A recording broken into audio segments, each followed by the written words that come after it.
What's up, everybody? Welcome back. We're out here for another tractor project or tractor exercise, whatever you want to call it.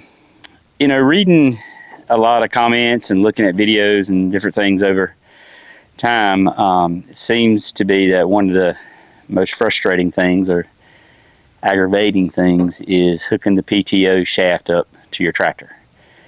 And yeah, it can at times be very frustrating.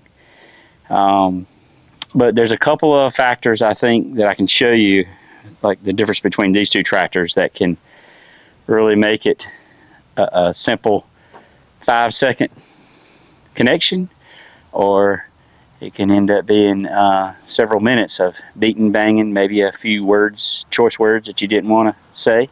So over here we have the 1998 Massey Ferguson MF231, more of the old school style, which you'll see in this video, super easy to connect the PTO to this tractor.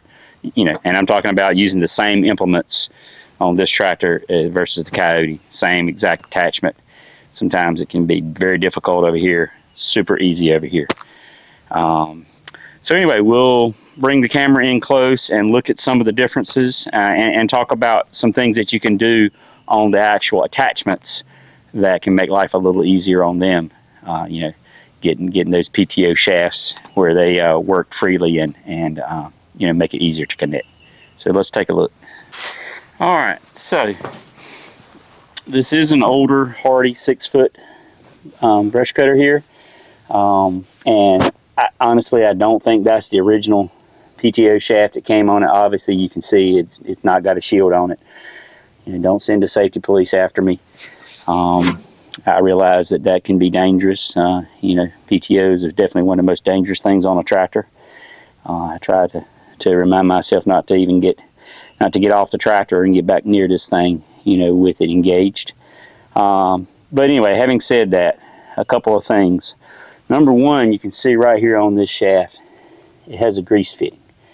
From my experience on most of these newer implements you buy nowadays, that's not the case. And this is probably a more heavy-duty shaft than what you see on a lot of the newer stuff. But anyway, being able to apply a little grease there every now and then and make that shaft where it can easily slide in and out, because that's one of the struggles. If you get up there and you're trying to pull that thing up to get it connected to the splines, and you can't hardly pull it out, and it can just make the situation more aggravating. So but having said that, you can take the other ones apart, and I like to take a little WD-40 grease, some of that dry WD-40 lubricant, squirt down in there and make it where you can free that shaft up so it slides easily. That will definitely take some of the frustration out. The other thing you see that's not on this tractor is the shield. When I got this tractor, I bought this tractor used years ago.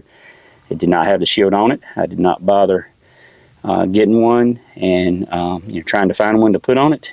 But I can tell you, that makes life a lot easier getting in there and getting your fingers on that release pin versus if you just look over here, and that shield's pulled up right now. So you can see you already got that big collar, and what we've got on the Coyote here is the stump grinder I recently purchased. So you've already got this big collar that's on this shield here, and then man, it's just tight even with it up. Getting your hands in there to get that thing on there, you don't have very much space there at all. So you're already it's a losing battle or uphill battle, so to speak, there to begin with. Maybe they won't come and lock me up, but I don't know that I might not take this shield off eventually. To me, it just makes life a lot easier. But don't do that on my recommendation. That's strictly up to you, whatever you want to do on your tractor. The other thing is with some of that WD-40 or the dry WD-40, your little release pin right there. And some of these things have a release pin, and some have that sort of like a locking collar where you pull a collar back.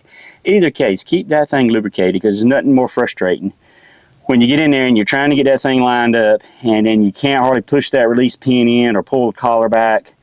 That just adds to it. So keep that little pin lubricated every now and then. Maybe something like when you're doing your loader every 10 hours or whatever. grease that shaft or lubricate that PTO shaft, and then also put something on that little release pin. So those two things can definitely help, and then the fact that you got a lot of free space there without that shield is definitely a plus. The other thing is, on this tractor, well, on any tractor really, if you got the luxury of not hooking up the top link, it's a lot easier. As you can see, if you're having troubles with it, you can actually get down in here and get a lot better grip on this thing, and easily move it a lot easier if you got that top link out of your way. So that can definitely make a difference. So if you got that luxury, I'd say hook that up before you hook your top link.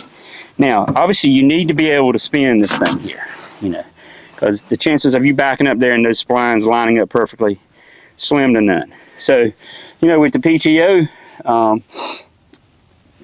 with this brush cutter here, the blade's not touching the ground, so you can do that without having to pick it up off the ground. So, and the other thing that makes this tractor 1000% easier to hook up is, let's take this off, this shaft, and spin it. And you'll see that's not the case on the Coyote. This is a manual engage, so as long as your handle is not engaged up there to activate the PTO, you can turn this thing. The other thing is, and I need to do this, keep your little lubricant on this spline here going into the tractor.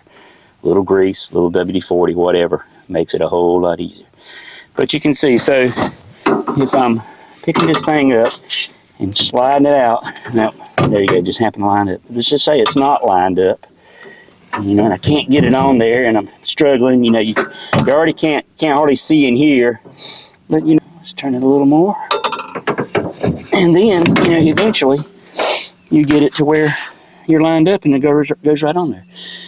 But when you can't turn this spline coming out of the tractor, as you'll see on the Coyote, and as you already know if you own one of these with the electronic engagement, when you can't turn that, you almost have no choice but to go ahead and hook up your top link, pick your implement up off the ground, unless you can turn it with it sitting on the ground, so that you can turn the actual implement shaft. See, I can turn this whole thing even with it hooked to the tractor. So that makes it much easier, but the fact that you can turn that spline on the tractor. So let's go over to the other tractor, and you'll see that that's not the case. So as I said, you can see a lot busier under here with the shield, with this big collar here. Now, me turning this obviously is just turning the shield. It's not turning the actual implement. In fact, if I grab the wheel, I've got this implement lifted up, you can see I cannot rotate that due to the fact that the tractor spline will not rotate. So it's just more difficult to get your hands in here. I can pull that off. You see I got some grease on that one.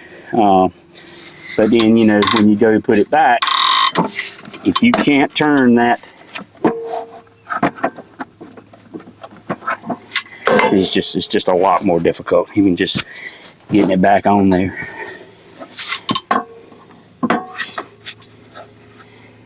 Push the pin in, and you have to be able to turn that thing to get it to, there's just a lot of stuff in the way. You slide it in and your pin catches.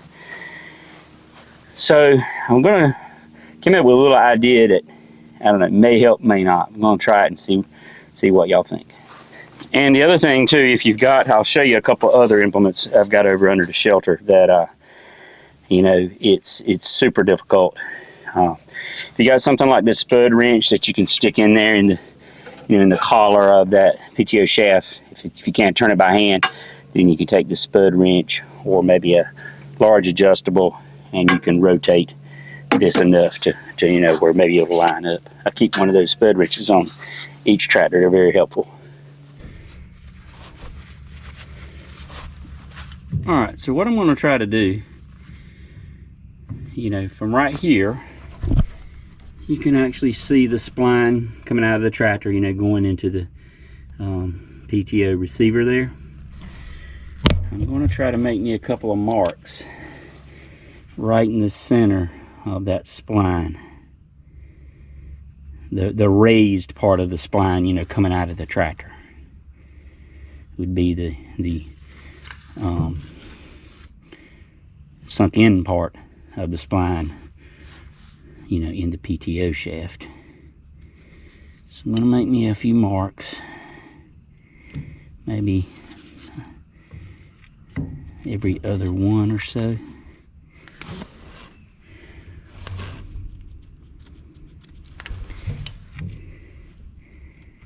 Alright, so that gives me about every other one. That's 3 marks that I've got around there. And now I'm going to take this thing off where I can just get to it a little better. So, you can see I've made a few little marks there with this just, you know, marker. So what I'm going to attempt to do, I picked up this little battery operated engraver, Harbor Freight. I think it was like, I don't know, $10 or less or something, somewhere along in there. But anyway, I'm going to attempt to engrave a couple little marks, you know, right there where I've made the marks with the black marker, so that I know, you know, where these female indentions are on this spline to line up with the male, you know, on the tractor PTO. Just see if I can make this work.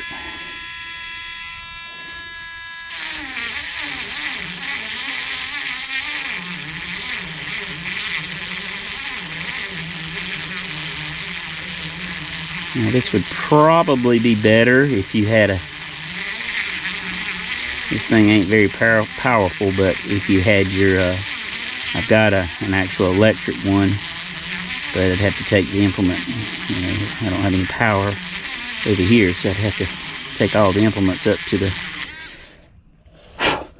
garage or so. So anyway, there you can see, we've got a little mark there. And, you know, they're going to get dirty over time, and so you may have to, you know, clean this thing every once in a while. Hit it with a steel brush or something like that. But my goal is just to make some kind of indicator so that we can see, you know, without having to look over in there or stick your fingers in there.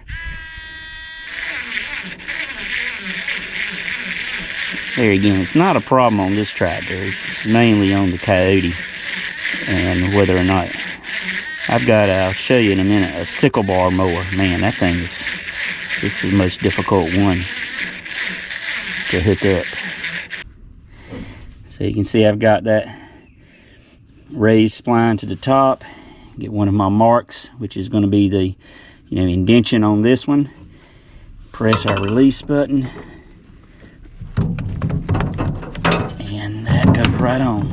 No problem. So that does, you know, at least give you some means of being able to line that thing up. And there again, it's much more elevated, so to speak, when you're doing it on the other tractor with that shield in the way, and you know, it's just a lot tighter to get in there.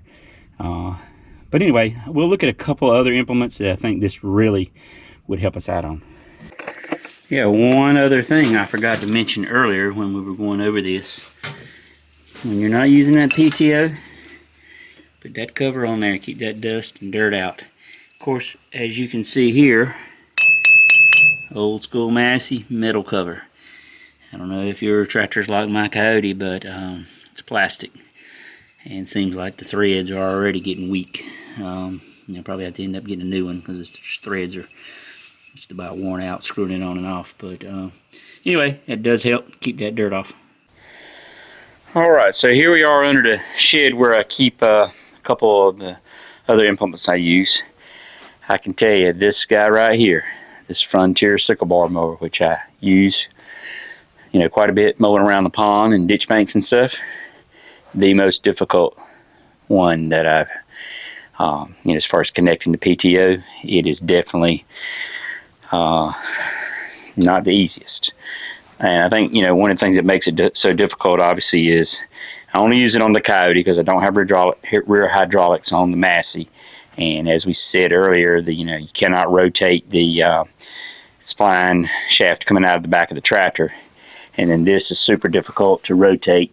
You know, even if you were to hook it up, you know, because to rotate this, you have to move the sickle sickle blade and everything. So that's where you have to stick that spud wrench I was mentioning earlier in there to try to rotate it. But yeah, very difficult. So I've already took the liberty of coming out here with the, I used the corded engraver on this, and I don't know if you can see right there, I've engraved a little mark to match up right there with the spline, so that when I got one right on top there, and then I don't know if you can see that one on the other side. So I put 3 marks around there, so that when I get that thing up there towards the back of the tractor, and, trying to match it up with the male part, that at least I can somewhat see if I'm close to being lined up, and then turn that thing with the spud wrench, if it's not.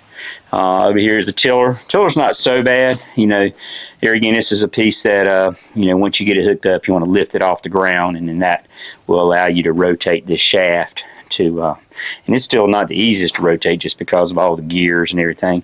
But there again, you can see right there, I have already took the liberty of grinding some stuff with the engraver there, just to see if we can, make it a little easier to identify. So I don't know, we'll see. Let me know what you think about that, if you think that's a good idea or not. I mean, I can't see how it can hurt. My mind, it wouldn't be a bad idea from the manufacturer if there was some kind of little raised arrows there molded, in the metal when they make it, that would point, those splines to help you line them up. But anyway, it's not a big deal, but I think it should help. So just to recap, to help you out, keep this little release pin, a little WD-40 going on right there. Keep your little grease or WD-40 in the female part of the spline there. Put some on the, a little bit on the back of the spline shaft coming out of the tractor. Lubricate this PTO shaft here in some way so it can slide in and out fairly easily. I think if you do those few little minor things, it will definitely help you. And like I say, where you can, if you can hook the implement up and get that top link out of your way, it helps you get in there better. If you got that option of being able to turn the shaft without, lifting the implement off the ground. But if you don't, obviously you have to, do something different. But anyway, I hope that helps you out a little bit. Let me know if you think that's a, a decent idea. But I'm going to see how it works out for me. I've already took the liberty of doing all the pieces that I, think have, given me trouble. So thank you for joining me. Please hit that like and subscribe, and we'll catch you next time. Thanks.